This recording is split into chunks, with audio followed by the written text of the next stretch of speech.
Đầu tiên là em cảm ơn chị Thảo và các chị em trong nhóm thiện nguyện của chị Thảo ở quận 8 và quận 10. Và hôm nay là hình như là em biết là chị Thảo có đồng hành cùng với lại gia đình của cô đây. Cô Hiếu và công ty Phụng Tiên. Dạ. Em nhờ chị Thảo đại diện ha, rồi để mà có những cái lời nói và cũng như là gửi tặng đến cho. Hôm nay em đại diện cho gia đình cô Hiếu và công ty Phụng Tiên gửi đến các bệnh nhi 100 phần quà, 100 phong bao bì, mỗi phần là 200.000 và 100 phần bánh. Gia đình lúa cổ thụ 12 phong bì, mỗi một phần là 500.000, giúp cho các con có hoàn cảnh khó khăn này để mà vui Trung thu muộn. Đáng lẽ là Trung thu là ngày rằm tháng 8 nhưng mà mình hơi muộn 3 ngày vì lý do là hơi bận việc. Thành ra giờ đến đây chia sẻ cho các con có một chút xíu niềm vui để cũng đón Trung thu muộn với mọi người. Rồi mấy con ơi, mấy con vỗ tay lên nè, nha. con cầm bánh đi, con cầm bánh đi. Cô Thảo đưa bánh, con cầm bánh con phát từng bạn nha. Dạ. Con cầm bánh con phát từng bạn nè. Một tay thôi, một tay một bánh, một tay một mấy con mấy bà tặng quà cho mấy con nha. Con đưa bánh đi, cho bánh cho bạn một phần đi. Rồi con đưa cho bạn đi. Nè, giờ con cầm tiếp, con cầm tiếp. Con đưa bạn bánh đi. Nè con cầm tiếp. Nè con cầm tiếp.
Đây lại anh nhận.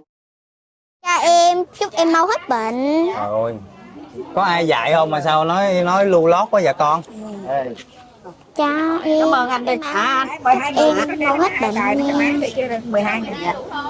12 hả? Rồi cho chú lên. Cha em chúc em mau hết bệnh. Rồi con lên con. Nếu mà lớn mình chúc anh mau hết bệnh gì với gia đình đi con. Chúc chị mau hết bệnh.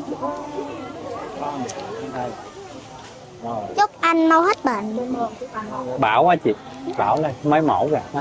Cha chị chúc chị mau hết bệnh. Đúng rồi. Chị cảm ơn. Anh hay chị nữa. Đúng không? Chú giới thiệu với con nha, ngoài những bạn ra đó có hai cô này, hai bà này á, là bệnh đau, nên là chú xin phép là cũng xin phép với lại bà của con ha, để cho con gửi tặng cho cô với lại bà nha. Đây là người lớn. Chúc cô mau hết bệnh. Rồi cô cảm ơn con nha. Chúc con thật giỏi nha. Dạ. Chúc bà mau hết bệnh. Cảm ơn con nha. Cảm ơn bà nhiều nha. Chú hỏi con chút xíu nha. Từ hồi nãy bận bịu quá rồi không có hỏi được. Thấy con rất là nhiệt tình tặng quà cho mấy anh chị, mấy bạn ở đây. Cho chú hỏi là con tên gì? Dạ con tên là Chiên Vĩnh Đạt. Con Đạt, năm nay Đạt bao nhiêu tuổi, học lớp mấy? Dạ con 7 tuổi, con học lớp 2. Hiện tại là Đạt đang học trường nào? Dạ con học trường Âu Dương Lân quận 8. Âu Dương Lân quận 8. Ủa chú thấy con á là làm như là mới đi học về rồi chạy qua đây luôn hả? Dạ không có đâu. Từ lúc con đi học về là buổi trưa con về con nằm ngủ, rồi sau đó con mới ngủ dậy, sau đó con mới đi. Hồi nãy là chú gọi là cô Tư đó, cô Tư là bà ngoại hay là bà nội của con? Dạ bà ngoại. Bà ngoại có nói với con trước á, là hôm nay sẽ xuống đây để mà thăm các bạn không? Dạ có. Có. Rồi con hôm nay đó là vừa tặng quà xong các anh chị các bạn á, thì con thấy như thế nào? Con nói cảm giác của con cho chú Tiệp nghe. Dạ con cảm thấy rất vui. Rất vui vì được chia sẻ cái yêu thương đến cho những người khác, đúng không? Dạ đúng. Con có hay đi với lại ba mẹ với lại là ông bà với lại mấy bà như vậy không? Chỉ là lâu lâu mới đủ đi thôi. Lâu lâu mới đủ đi thì đó ha. Rồi con có mệt không? Dạ cũng mệt nhưng mà lúc nào cũng vui. Mệt mà lúc nào cũng vui.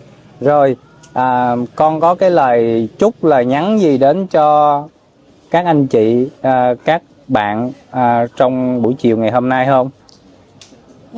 Dạ. Những bạn mà kém may mắn hơn mình đó. Con gửi lời chúc đi, con gửi lời chúc. Dạ con chúc mấy bạn luôn luôn khỏe mạnh, mau hết bệnh.